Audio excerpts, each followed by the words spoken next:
Welcome to Edusprint academy. So sir வந்து டெண்டுல் Vijay sir. இவர் 2022 நடந்த குரூப் 4 எக்ஸாம் கிளியர் பண்ணியிருக்காரு. 2023 நடந்த குரூப் 2 2ஏ எக்ஸாம் கிளியர் பண்ணியிருக்காங்க. ஸோ சார் உங்களுக்கு அடுத்து நம்ம கொண்டு போற போர் தொழில் அப்படின்ற மென்டார்ஷிப் ப்ரோக்ராம் பத்தி கம்ப்ளீட் டீடைல்ஸ் சொல்லுவார். ஸோ அதே மாதிரி சார் எந்த மாதிரி உங்க எக்ஸாம்ஸ் வந்து அணுகுனாரு, என்ன மாதிரி ஸ்ட்ராட்டஜிஸ் அவர் ஃபாலோ பண்ணாரு அப்படின்றதையும் உங்களோட ஷேர் பண்ணிப்பாரு. ஸோ அதை கேட்டுக்கோங்க. ஸோ சார் நீங்க எப்படிலாம் ப்ரிப்பேர் பண்ணீங்க அண்ட் இந்த சிலபஸ் பத்தி அண்ட் இப்போ புதுசாக இருக்க சிலபஸ் பத்தி அண்ட் இந்த ப்ரோக்ராம் பத்தி சொல்லுங்க. எல்லாருக்கும் வணக்கம். இப்போ இந்த ஒரு போர் தொழில் ஒரு ப்ரோக்ராம் கொண்டு போறோம். அது ஒண்ணுல ஒரு மென்டார்ஷிப் ப்ரோக்ராம் தான். ஒரு 120 நாள் கொண்டு போறோம். ஃபர்ஸ்ட் யாருக்கானது அப்படின்னா, ஒரு அட்டெம்ப்ட் போட்டிருக்கவங்க, ஏற்கனவே படிச்சு ஆரம்பிச்சிருக்கவங்க, ஒரு அட்டெம்ப்ட் போட்டிருக்கேன், 2 அட்டெம்ப்ட் போட்டிருக்கேன், என்னால கிளியர் பண்ண முடியல, இல்ல கிட்ட வந்து என்னால கொஞ்சம் 1 மார்க் 2 மார்க்ல போகுது, அத மாதிரி இருக்கவங்க.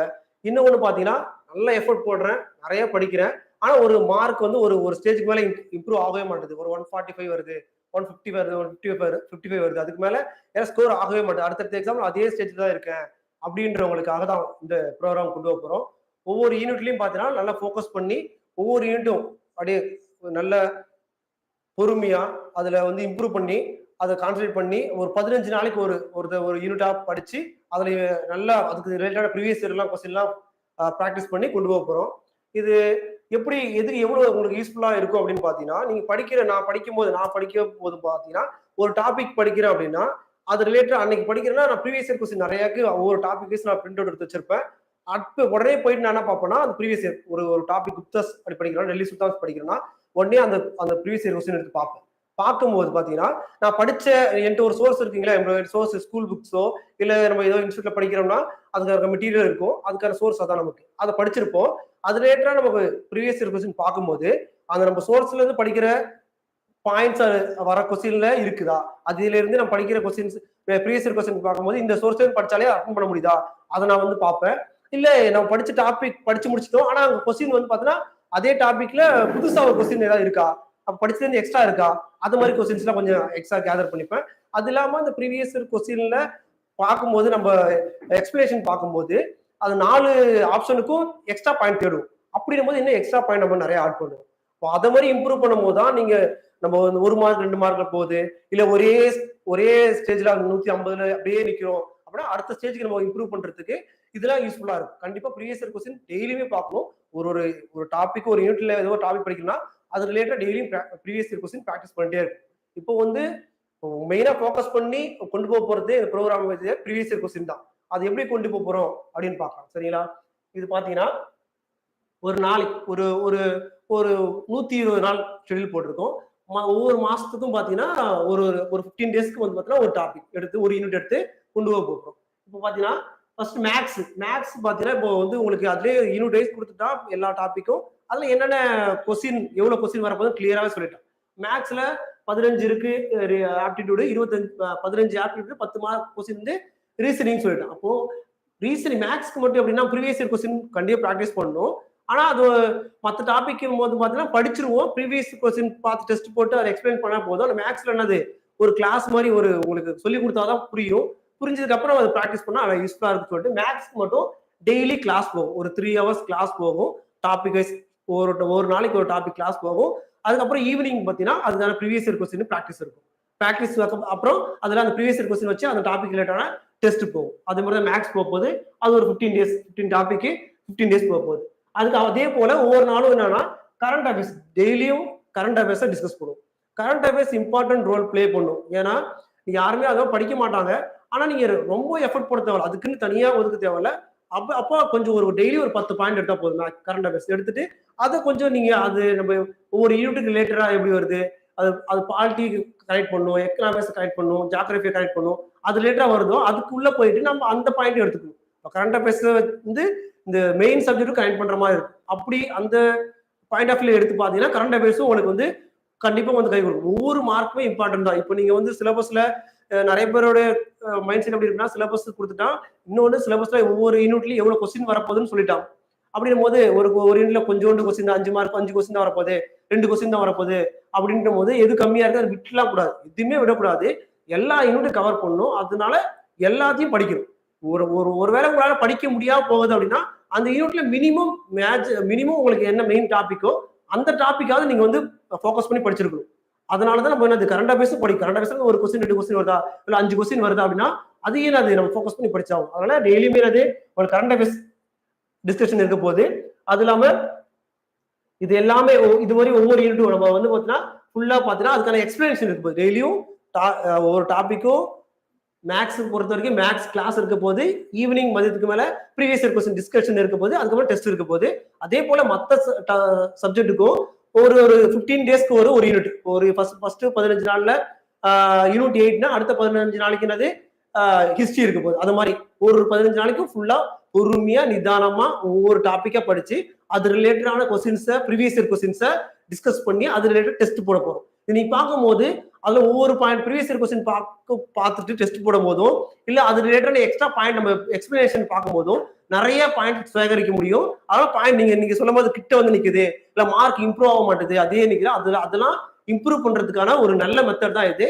நான் இதை ஃபாலோ பண்ணிருக்கேன். டெய்லியுமே ப்ரீவியஸ் இயர் கொஸ்டின் பார்ப்பேன். நான் படிக்கும் போது அந்த டாபிக் படிச்சு முடிச்ச உடனே கொஞ்சம் ரிலாக்ஸ் பண்றதுக்காகவே அந்த ப்ரீவியஸ் இயர் கொஸ்டின் எடுத்து வச்சுப்பேன். பார்த்துக்கிட்டே வருவேன். இதெல்லாம் சரி இதெல்லாம் தெரியுதா இன்னொரு கான்ஃபிடன்ட் லெவல் இன்க்ரீஸ் ஆகும். நான் படிச்ச ஒரு சோர்ஸ் படிக்கிறேன், நான் ப்ரீவியஸ் இயர் கொஸ்டின் எடுத்து அதே டாபிக்ல ப்ரீவியஸ் இயர் ஒரு கம்பைன் பண்ணிருக்க கொஸ்டின் பார்க்கும்போது நான் படிச்சதுதான் கொஸ்டின்ல இருக்கும்போது எனக்கு இன்னும் படிக்கிறதா கொஸ்டின்ல வருது அப்படின்னும் போது எனக்குள்ளே எனக்கு இன்னும் கான்ஃபிடன்ட் ஆகும், பூஸ்டப் ஆகும். அப்ப இன்னும் நல்லா படிக்கணும் ஆர்வம் வரும். இன்னொன்று அது புதுசா ஒரு கொஸ்டின் இருக்கும்போது அதை அப்படியே மார்க் பண்ணி வச்சுப்பேன். சரி நம்ம படிச்சிருக்கோம், இதுல புதுசா ஒரு கொஸ்டின் இருக்கு அதை அப்படியே மார்க் பண்ணி வச்சுப்பேன். அப்போ அதுல ஒவ்வொன்றா சேகரிக்கும் போது தான் அப்படி மார்க் வந்து ஒவ்வொன்றா இம்ப்ரூவ் ஆகும். அப்போதான் நம்ம அது 170 175 இந்த ஸ்டேஜ் போய் ரீச் ஆக முடியும். சரிங்களா? அந்த மாதிரிதான் ஒவ்வொரு நாளுக்கும் ஒவ்வொரு இப்போ ஆரம்பிச்சு இப்போ இந்த 2025 இருக்கலாம். ஃபர்ஸ்ட் குரூப் 1 வரப்போது, அடுத்து குரூப் 4, குரூப் 1 ஃபர்ஸ்ட், அடுத்து குரூப் 4 குரூப் 2 வரப்போது. இந்த 2025 இதை ஃபோக்கஸ் பண்ணி ஜிஎஸ் டாபிக்ஸ் ஃபுல்லா நம்ம என்ன பண்ண போறோம், ஃபுல்லா ரிவிஷன் பண்ண போறோம். நல்லா அதுக்கு ஏற்கனவே அரைகுறையா படிச்சது இல்ல படிக்காம விட்டது எல்லாத்தையுமே சேர்த்து அப்படியே ஓவராலா ஜிஎஸ் ஃபுல்லா ஸ்ட்ராங் ஆக போறோம். சரிங்களா? அதுக்கான ப்ரோக்ராம் தான் இது. நீங்க புதுசா படிக்கிறவங்களுக்கு கொஞ்சம் சிரமமா இருக்கும். ஏற்கனவே ஒரு அட்டம் போட்டிருக்கவங்க படிக்க ஆரம்பிச்சிருக்கவங்களுக்கு இது ரொம்ப யூஸ்ஃபுல்லா இருக்கும். டெய்லியுமே நீங்க ப்ரீவியஸ் இயர் கொஸ்டின் படிக்கிற மாதிரி இருக்கும். இது ஃபாலோ பண்ணி பாருங்க. அடுத்து உங்களுக்கு உங்களை அறியாமலே உங்களுக்கு இம்ப்ரூவ்மெண்ட் தெரியும். அடுத்த டெஸ்ட் எழுதும் போது உங்களுக்கு அது இம்ப்ரூவ்மெண்ட் தெரியும். இது எல்லாமே முடிச்சதுக்கு அப்புறம் ஒவ்வொரு மந்த்துக்கு ரெண்டு யூனிட் முடிச்சதுக்கு அப்புறம் லாஸ்டா என்னது ஃபுல் டெஸ்ட் இருக்கு. நம்ம எக்ஸாம் கிட்ட நெருங்கிட்டு வந்து நோட்டிஃபிகேஷன் வந்துடும். அப்புறம் நெருங்கும் போது அது ரிலேட்டடானது ஃபுல் டெஸ்ட் ஸ்டார்ட் பண்ணும். சரிங்களா? இதை ஃபாலோ பண்ணீங்கன்னா நம்ம அடுத்தடுத்த லெவலுக்கு இல்லை எக்ஸாம் கிளியர் பண்றதுக்கு ரொம்ப யூஸ்ஃபுல்லா இருக்கும். சரிங்களா? அது ஷெடியூல் எப்படி இருக்குன்றதை நம்ம பார்ப்போம். ஸோ இது கூடவே உங்களுக்கு எதுவும் ஆட் ஆகுதுன்னா டெய்லி நீங்க வந்து தமிழுமே சேர்த்து படிப்பீங்க. ஸோ தமிழுக்கான போர்ஷன்ஸ் வந்து கம்மி பண்ணிட்டாங்க அப்படின்னாலுமே ஸ்டில் தமிழ்ன்றது 100 கொஸ்டின் இருக்க போகுது. இப்போ டெய்லி நம்ம 1 hour தமிழுக்குன்னு நம்ம ஸ்பெண்ட் பண்ண போறோம். ஓகேவா? ஸோ இதுல பாத்தீங்கன்னா ப்ரோக்ராமோட அவுட்லைன் இதுவாக தான் இருக்க போகுது. ஸோ இந்த மந்த்ல இந்த டாபிக் பார்க்க போறோம் அப்படின்றது தான் இந்த ப்ரோக்ராமோட அவுட்லைன். ஸோ பிப்ரவரி மாசம் ஃபுல்லாவே நம்ம என்ன மட்டும் தான் பண்ண போறோம் அப்படின்னா மேக்ஸ் மட்டும் தான் பார்க்க போறோம். ஸோ மேக்ஸ்ல உங்களுக்கு ஆப்டில 15 மார்க் அப்படின்றத சொல்றாங்க. 15 கொஸ்டின் வரப்போகுது. அண்ட் தென் ரீசனிங்ல உங்களுக்கு 10 கொஸ்டின் அப்படின்றத சொல்லிட்டாங்க. அண்ட் ஆப்டியோட சிலபஸ் என்ன அப்படின்றது நமக்கு தெரியும். ஓகேவா? ஸோ ஆப்டியோட சிலபஸ் தெரியும். அண்ட் ரீசனிங்கோட சிலபஸ் என்னன்றது உங்களுக்கு பெருசா தெரியாது. ஏன்னா உங்களுக்கு வந்து லாஜிக்கல் ரீசனிங், விஷுவல் ரீசனிங் அப்படின்றதான் கொடுத்துருக்காங்களே தவிர அதுக்கப்புறம் ஆல்பா நியூமரிக் சீரிஸ். ஸோ இதுல இருந்து மட்டுமே எனக்கு 10 கொஸ்டின் வருமா? கிடையாது. ஸோ அதை தாண்டி நமக்கு வந்து குரூப் 2A ரீசனிங் டாபிக்லயும் ஒரு 27 டாபிக் கொடுத்துருக்காங்க. அந்த 27 டாபிக் நம்ம சேர்த்து இதுல பாக்குற மாதிரி இருக்கும். அப்ப அது எல்லாமே சேர்ந்ததுதான் இந்த பிப்ரவரி மாசம் நம்ம பார்க்க வேண்டியதா இருக்கும். அப்போ ஒரு மாசம் ஃபுல்லாவே நம்ம 25 கொஸ்டின்காக நம்ம போடுவோம். ஓகேவா? ஸோ 25 கொஸ்டின்காக நம்ம இந்த ஒரு மாசம் ஃபுல்லாவே படிக்க போறோம். அடுத்து உங்களுக்கு polity and then unit 8.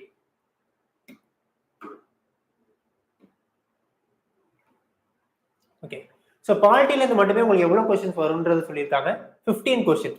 So இது வந்து சிங்கிள் டாபிக்ல இருந்து மட்டுமே உங்களுக்கு எவ்வளவு கொஸ்டின் வரும்? 15 கொஸ்டின் வரும்போது அதே யூனிட் 8ன்றது உங்களுக்கு சிங்கிள் டாபிக் தான். இந்த சிங்கிள் டாபிக்ல இருந்து உங்களுக்கு எவ்வளவு வரப்போகுது? 20 கொஸ்டின் வரப்போகுது. ஓகேவா? ஸோ இப்போ இந்த 2 தான் நமக்கு வந்து ரொம்பவே ஃபோக்கஸ் பண்ண வேண்டிய ஏரியாவா இருக்கு. ஸோ அப்போ அதனால நம்ம என்ன பண்ணிடுவோம், அதாவது மார்ச் மாசமே முடிச்சு வைக்கிறது கட்டாயமா இருக்கும். அடுத்து ஏப்ரல்ல. ஸோ ஏப்ரல்ல பாத்தீங்க அப்படின்னா economics. So economics and unit 9 இது ரெண்டுமே சேர்த்து ஒரு யூனிட்டா மாத்திட்டாங்க. இது ரெண்டுத்துலயுமே சேர்த்து எவ்வளவு வரப்போகுது? 20 கொஸ்டின்ஸ் வரப்போகுது. அப்போ இந்த 2 மந்த்ல மட்டுமே நம்மளால எவ்வளவு கொஸ்டின் முடிச்சிட முடியும்னா 55 கொஸ்டின்ஸ் நம்மளால முடிச்சிட முடியும். ஓகேவா? அப்போ 55 கொஸ்டினுக்கான போர்ஷன் நம்ம 2 மாசத்துல முடிக்க போறோம். So and then history and INM ரெண்டுமே சேர்த்து ஒரே யூனிட்டா மாத்திட்டாங்க. ஸோ இதுல இருந்து மட்டுமே உங்களுக்கு 10 கொஸ்டின் வரப்போகுது. அதே சயின்ஸ் அண்ட் ஜியாகிரபி, சயின்ஸ்ல 5 கொஸ்டின், ஜியாகிரபில 5 கொஸ்டின்.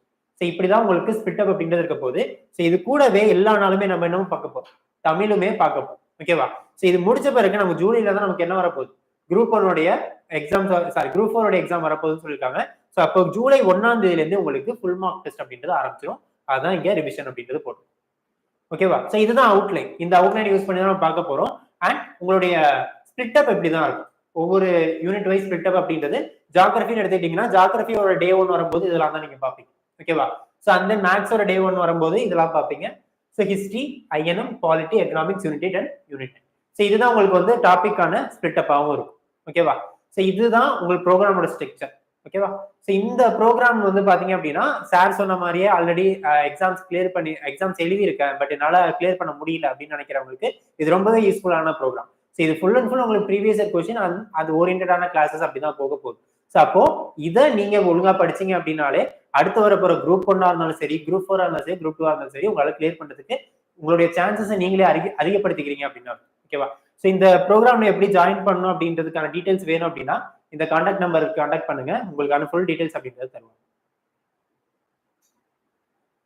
தேங்க்யூ.